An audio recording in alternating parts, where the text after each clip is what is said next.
It's an indictment more than 2 decades in the making.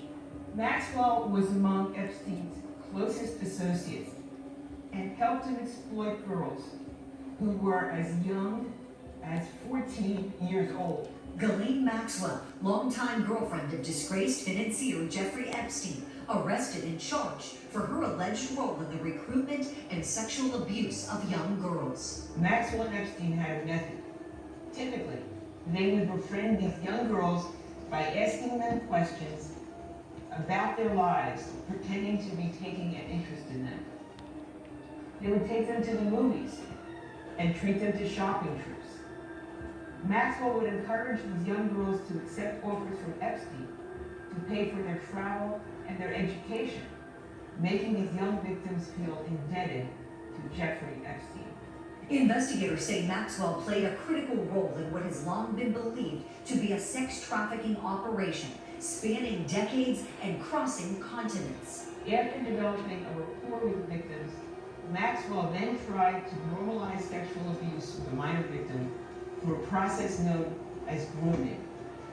For example, Maxwell would discuss sexual topics with the victim and undress in front of the victim or be present for sex acts involving the minor victims and Epstein. Maxwell's presence as an adult woman helped put the victims at ease.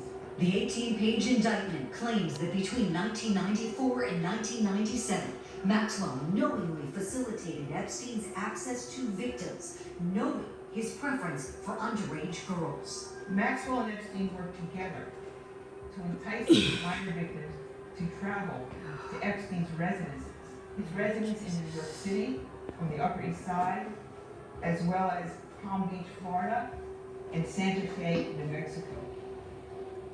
Some of the acts of abuse also took place in Maxwell's residence in London, England. Investigators have also charged Maxwell with perjury for allegedly lying during a 2016 deposition.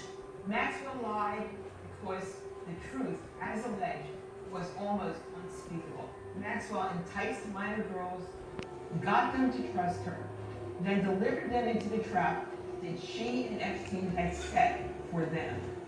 She pretended to be a woman they could trust. Maxwell's indictment comes almost a year after Epstein's own indictment on federal charges of sex trafficking minors in Florida and New York. Epstein was found dead in his jail cell a month later, the medical examiner ruling his death a suicide. As an Epstein survivor, this day represents a new beginning. This is the beginning of justice, which we survivors have been seeking for decades. That was Maria Farmer, who claims both she and her sister were abused by Epstein and Maxwell in the early 90s. While Maria's allegations were never prosecuted, investigators are hoping Maxwell's indictment will help heal old wounds. There never was, nor shall there be an excuse for the criminal behavior you were subjected to. We know that your quest for justice has been met with great disappointment, and that reliving these events is traumatic. The example set by the women involved in this investigation has been a powerful one. They persevered against the rich and the connected, and they did so without a badge, a gun, or a subpoena, and they stood together. The arrests in this case may not end with Ghislaine Maxwell. The target is not just this woman. The target is the entire organization that allowed this kind of perpetual systematic and habitual abuse to exist out in the open for so long. I will not be surprised at all if there are additional arrests, additional people brought in, both unknown and possibly very famous. This is a black book filled with a lot of big names, and people are running scared. That includes England's Prince Andrew, who investigators have been trying to talk to for months. I'm not going to comment on anyone's status in this investigation, but I will say that we would welcome Prince Andrew coming in to talk with us. We would like to have the benefit of his statement. I don't know what kind of brokering's going on back there. I do know that the British people are demanding answers. And the health and well-being of the monarchy in total is right now under threat more than any other time since World War II. This could be the kind of scandal that topples a king.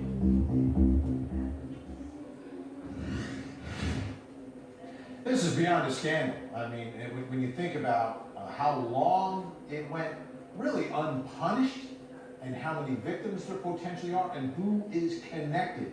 You know, who is the target? Who is part of this whole operation? Let's bring in Court TV anchor Julie Grant. Julie, great to see you. I'm going to start though with the target of the operation. This is the big question everyone has. Who else could be involved? Who else is involved? Is there any indication from law enforcement investigators how deep this is going or how much further they think it's going to go at this point? You know, it was interesting. We got a little glimpse of that from attorney Josh Schiffer in there, that this could run deep, that this is huge. I mean, just huge. Ghislaine Maxwell, she was quite possibly the most wanted woman in the world. We know she kind of took off, if you will, after Jeffrey Epstein died by suicide in his jail cell. And now she is in big trouble, Vinny. I mean, I know you've read through this indictment. This is as sickening and as stomach-turning as allegations can get. And my guess is there are a lot of really powerful people real nervous tonight as to what might happen if she might start squawking, because we know this is a very wealthy woman who's used to living the high life. She's a very well-known British socialite, has tons of money, and she got a surprise visit from the feds picking her up on Thursday at her $1 million home, and sure, she's not too comfortable in that jail cell. So I think a lot of folks are wondering if she was the keeper of the black book, if you will, if she was Jeffrey Epstein's madam, his groomer, his recruiter, so many more disgusting things, co-conspirator, all the things that the government is alleging. A lot of people ought to be real nervous tonight that she's going to start talking.